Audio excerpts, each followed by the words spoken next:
Hello students, welcome to the Political Science class 11, chapter 2, part 3. So, today we will study about the next 3 rights and also about the writs. And in this video, I will also tell you what is a writ and what is a right. So, let us start. Right to freedom of religion. हमने पिछली video तक जो है अपने 3 rights complete कर लिए थे, right against exploitation तक। इस वीडियो में आज हम आगे के 3 राइट्स कवर करेंगे और साथ में रिट्स कवर करेंगे। Right to freedom of religion. Right to freedom of religion जो है ये आर्टिकल 25 से लेके 28 तक है। आर्टिकल 25 और 26 जो हैं वो कहते हैं कि हमारे इंडियन डेमोक्रेसी में सारे रिलीजन्स को इक्वल रिस्पेक्ट मिलती है। आर्टिकल 25 जो है वो कहता है कि हमें किसी भी रिलीजन को प्रोपगेट या प्रैक्टिस करने की पूरी छूट है। हम किसी भी रिलीजन को फॉलो कर सकते हैं। हमें कोई पाबंदी नहीं लगा सकता हमारे ऊपर कि हमें मुसलमान ही बनना है या हमें हिंदू ही बनना है, या कि हम चाहे हम हिंदू परिवार में पैदा हुए हैं, अगर हम चाहते हैं कि हम मुसलमान बने तो हम अपना धर्म चेंज कर सकते हैं, अपना रिलीजन चेंज कर सकते हैं। आर्टिकल 26 जो है, आर्टिकल 26 क्या कहता है? ये कहता है कि रिलीजियस अफेयर्स को मैनेज करने में हेल्प करता है ये, जो पब्लिक ऑर्डर, मॉर्टेलिटी और हेल्थ से रिलेटेड होते हैं। फिर आर्टिकल 27 क्या कहता है? ये फ्रीडम देता है। किस चीज़ की फ्रीडम देता है? टैक्स ना देने की फ्रीडम। कब? अगर हम कोई रिलीजियस एक्सपेंस कर रहे हैं, किसी भी रिलीजियस मेंटेनेंस के लिए, किसी पर्टिकुलर रिलीजन की मेंटेनेंस के लिए अगर हम कोई एक्सपेंसेस कर रहे हैं, उस पर खर्च कर रहे हैं, तो हमें टैक्स नहीं पे करना है। इसकी हमें पूरी फ्रीडम है। फिर आता है हमारा आर्टिकल 28। वो मना करता है, प्रोहिबिट करता है एजुकेशनल इंस्टीट्यूशंस में, जैसे कि स्कूल्स, कॉलेजेस वगैरह में जो स्टेट मेंटेन करती है, वहाँ पर कोई भी रिलीजियस इंस्ट्रक्शंस नहीं दी जाएंगी। जैसे हमारे देश में मदरसे हैं बहुत, वहाँ पर मुसलमान जो हैं उन्हें रिलीजियस इंस्ट्रक्शंस दी जाती हैं, लेकिन आर्टिकल 28 इसे प्रोहिबिट करता है, इसे मना करता है, इस पर रोक लगाता है। देन हमारे कल्चरल एंड एजुकेशनल राइट्स हैं। ये सिर्फ 2 ही आर्टिकल्स में लिखा हुआ है। इसको राइट टू माइनॉरिटीज़ भी कहते हैं। जो ये हमारे कल्चरल और एजुकेशनल राइट्स हैं, ये माइनॉरिटीज़ के राइट्स को प्रोटेक्ट करते हैं। ये आर्टिकल 29 जो है, ये it protects the interest of minorities. जो माइनॉरिटी कम्युनिटी है वो अपनी लैंग्वेज, स्क्रिप्ट, कल्चर को कंजर्व कर सकती है। कैसे? एक एजुकेशनल इंस्टीट्यूशन से। फिर article 30 states the right of minorities whether based on religion और language to establish and administer educational institution. ये कहता है कि माइनॉरिटीज़ के पास ये राइट है कि वो रिलीजन या लैंग्वेज के बेस पे जो भी कोई माइनॉरिटी है, जैसे मुसलमान इंडिया में माइनॉरिटी है, या फिर लैंग्वेज के बेस पे हरियाणा में हरियाणवी जो है वो मेजॉरिटी में है, पंजाबी जो है वो माइनॉरिटी में है, पंजाब में वाइस वर्सा। तो वो अपनी लैंग्वेज को और रिलीजन को एजुकेशनल इंस्टीट्यूशन से मेंटेन कर सकते हैं। अब हम इंट्रोडक्शन लेते हैं किसकी? रिट की। WRIT, writ. ये राइट नहीं होता है, ये रिट होता है। अब फंडामेंटल राइट्स जो हैं वो पार्ट 3 में हमारे को इंडियन कॉन्स्टिट्यूशन के ही हमें सब पता है। उसमें right to equality, right to life and liberty and right against exploitation, जिनके बारे में हमने अभी पढ़ा। And etcetera. लेकिन सिर्फ फंडामेंटल राइट्स को लिख देना कहीं पे या उसको एक लोगों को बता देना, सिर्फ इतना ही सफिशिएंट नहीं होगा। हमें क्या करना है, हमें इन्हें प्रोटेक्ट भी करना है और इन्हें एनफोर्स भी करना है, इन्हें लागू भी करवाना है। तो इनको प्रोटेक्ट करने के लिए आर्टिकल 32 और आर्टिकल 226 कॉन्स्टिट्यूशन का लिखा गया है। ये क्या कहता है कि किसी भी बंदे के, किसी भी इंसान के अगर फंडामेंटल राइट्स को वायलेट किया जाता है तो वो सुप्रीम कोर्ट और हाई कोर्ट में जा सकता है। तो और साथ ही साथ ये जो दोनों आर्टिकल्स हैं, ये कंट्री के सबसे हाईएस्ट कोर्ट्स को ये पावर देते हैं कि फंडामेंटल राइट्स को इंश्योर करने के लिए वो रिट्स इशू कर सकते हैं, रिट्स। ठीक है, तो अब हम ये जानेंगे कि रिट्स क्या है, ये जो मैं बार बार आपको बोल रहा हूँ। What is a writ? अब फंडामेंटली रिट क्या है? एक रिटन डॉक्यूमेंट है, एक रिटन ऑर्डर है जो या तो एग्जीक्यूटिव देता है या जुडिशरी देती है। लेकिन अब मॉडर्न टाइम्स में देखें तो ये जो बॉडी है जनरली जुडिशरी होती है। तो therefore a writ can be understood as a formal written order issued by a court having authority to issue such an order। मतलब ये कोर्ट से फॉर्मली एक रिटन ऑर्डर इशूड जो होता है उसे रिट कहते हैं। जो ऑर्डर्स होते हैं, वारंट्स होती हैं, डायरेक्शंस होती हैं, समन्स होते हैं, वो सारे रिट्स होते हैं। अब रिट पिटीशन क्या होता है? रिट पिटीशन एक एप्लीकेशन होती है जो कोर्ट के सामने पेश की जाती है, किस लिए? कि एक रिट को इशू करवाने के लिए। ठीक है, तो अब हम रिट्स के बारे में पढ़ेंगे कि रिट्स कितने टाइप्स की है। रिट्स जो है स्टूडेंट्स 5 टाइप्स की है। उसमें से हमारी फर्स्ट जो है रिट वो है हैबियस कॉर्पस। हैबियस कॉर्पस का मतलब होता है to have a body of.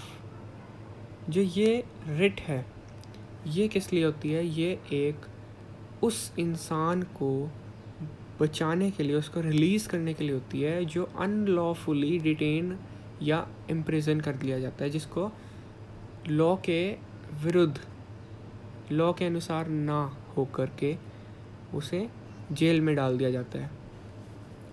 इस रिट के अनुसार जो कोर्ट है वो पर्सन को, उस पर्टिकुलर पर्सन को अपने सामने पेश करता है और उसकी डिटेंशन की, उसके इम्प्रिजनमेंट की लीगैलिटी को चेक करता है कि वो अगर लीगल है कि या नहीं।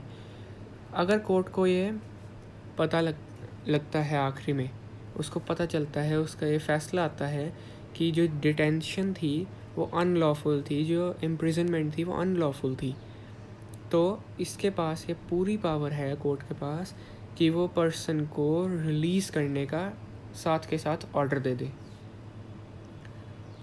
अब अनलॉफुल डिटेंशन को हम क्या मानेंगे? इसमें हम 3 एग्जांपल्स ले लेते हैं समझने के लिए।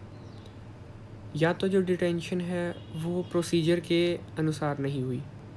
फॉर एग्ज़ाम्पल, जो पर्सन को, जिसको अरेस्ट किया गया, उसको within 24 hours of arrest nearest magistrate के सामने पेश नहीं किया गया।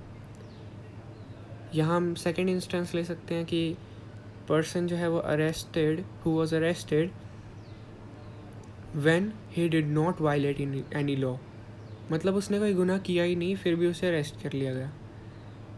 या फिर an arrest was made under a law that is unconstitutional, जो कि कॉन्स्टिट्यूशन में लॉ नहीं लिखा गया है, उस लॉ के अनुसार अगर कोई अरेस्ट करता है तो वो अनलॉफुल है। सेकंड हमारी जो है मैंडेमस, ये हमारी सेकंड रेट है। मैंडेमस का मतलब क्या होता है? इसका मतलब होता है वीक कमांड। मैंडेमस का है मतलब कमांड। और ये कहाँ से कमांड आई? कोर्ट से कमांड आती है। ये इशूड करता है कोर्ट। किस लिए? एक पब्लिक अथॉरिटी को डायरेक्ट करता है कि अपनी लीगल ड्यूटीज़ को पूरा करो। या तो अगर उसने कोई ड्यूटी नहीं पूरी की है तब, या फिर उसने वो ड्यूटी परफॉर्म करने से मना कर दिया है। ये एक public official, public corporation, tribunal, inferior court और गवर्नमेंट के अगेंस्ट भी कोर्ट इशू कर सकता है।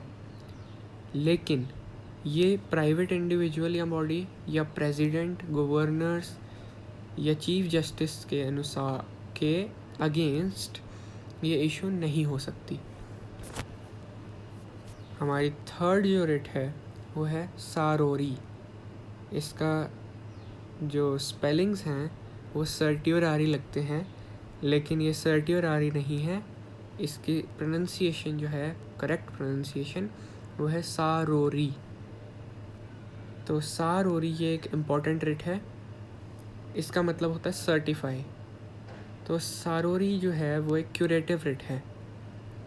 अगर कोर्ट को ये लगता है कि उससे जो लोअर कोर्ट है, फॉर एग्ज़ाम्पल एक हाई कोर्ट है और एक लोअर कोर्ट है, तो हाई कोर्ट को अगर लगता है कि लोअर कोर्ट ने कोई जो फैसला सुनाया है, उसने जो डिसीजन लिया है, उसने अपनी पावर्स के बियॉन्ड जाकर डिसीजन ले लिया, या उसने कोई डिसीजन में गलती है उसके, तो सारोरी वो इशू कर सकता है और उस केस को या तो वो अपने पास ट्रांसफ़र कर ले या फिर उस ऑर्डर को क्वैश कर दे, मतलब उसको ऑर्डर को ख़त्म कर दे जो लोअर कोर्ट ने इशू किया है।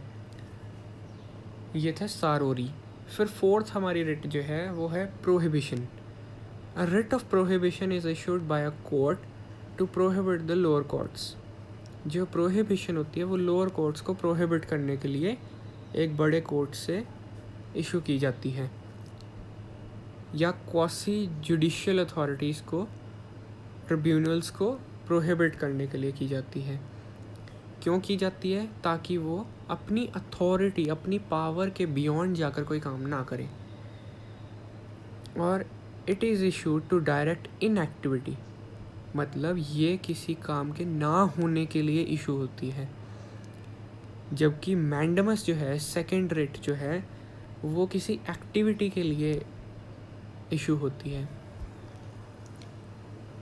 तो ये हमारा डिफरेंस है प्रोहिबिशन और मैंडमस में। हमारी जो फिफ्थ रिट है वो है क्यू वारंटो। क्यू वारंटो का मतलब है by what warrant. Through this writ the court calls upon a person holding a public office to show under what authority he holds that office.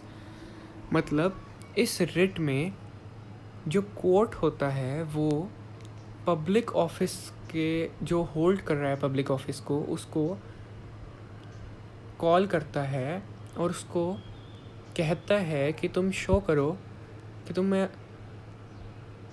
किस authority से इस public office को hold कर रहे हो। अगर ये पाया जाता है कि जो पर्सन है वो ऑफिस को होल्ड नहीं कर सकता, तो उसको ऑफिस से बर्खास्त कर दिया जाता है, उसको निकाल दिया जाता है। इसका जो ऑब्जेक्टिव है क्यू वारंटो का, वो है किसी भी ऐसे पर्सन को, ऐसे ऑफिस होल्डर को प्रिवेंट करना, उसको हटाना जो अपने ऑफिस को होल्ड करना उसका लॉ नहीं है, अनलॉफुल है। इससे असरपेशन पब्लिक ऑफिस की बच जाती है। और ये जो है रिट, ये किसी भी प्राइवेट ऑफिस के लिए नहीं की जा सकती, ये सिर्फ पब्लिक ऑफिस के लिए ही लागू होती है। फिर हमने 5 रिट्स के बारे में तो जान लिया, लेकिन हमें ये नहीं पता कि ये रिट कौन फाइल कर सकता है। रिट पिटीशन, रिट पिटीशन मतलब application. Writ petition can be filed by any person. ये किसी भी पर्सन के द्वारा फाइल की जा सकती है जिसके फंडामेंटल राइट्स इन्फ्रिंज हुए हों स्टेट की तरफ से, मतलब उसके फंडामेंटल राइट्स वायलेट किए गए हों। और साथ में एक इसमें हम साथ में ये भी पढ़ते हैं PIL, पब्लिक इंटरेस्ट लिटिगेशन, मतलब उसके खुद के फंडामेंटल राइट्स तो वायलेट नहीं हुए हैं, लेकिन किसी और के उसने होते हुए देखे हैं, और उसको पता है, उसके पास सबूत हैं, तो भी वो उसमें रिट पिटिशन फाइल कर सकता है कोर्ट में। And where can this writ petition be filed? इसमें दो आर्टिकल्स जो हैं, article 32 and article 226। Under article 32 ये सुप्रीम कोर्ट में फ़ाइल की जा सकती है, और सुप्रीम कोर्ट जो है वो तभी एक रिट इशू करेगा जब उसके फंडामेंटल राइट्स इन्फ्रिंज हुए हों। जो राइट सुप्रीम कोर्ट के लिए जा रहा है, जो PIL, वो सिर्फ फंडामेंटल राइट्स के वायलेशन पे ही जाएगा, ना कि कोई और राइट पे। ये पार्ट 3 ऑफ द कॉन्स्टिट्यूशन के जो फंडामेंटल राइट्स हैं 6, सिर्फ उन राइट्स को अगर वायलेट कोई करता है तो सुप्रीम कोर्ट में जा सकते हैं। लेकिन आर्टिकल 226 जो है वो कहता है हाई कोर्ट में जाने का।